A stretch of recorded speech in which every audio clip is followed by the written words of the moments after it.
So thanks for those comments. Let's move on now. So that's the process view. And you'll see on the left-hand side there, it says process view. And it's not saying that's good or bad. It's not saying current state or future state. It's just saying these perspectives exist.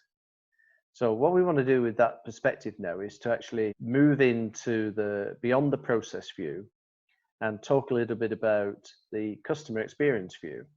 And another iteration though is to say that why here, why now? That's often the question. Can't we just carry on getting better at what we're doing, do the same old, but do it more efficiently and more effectively?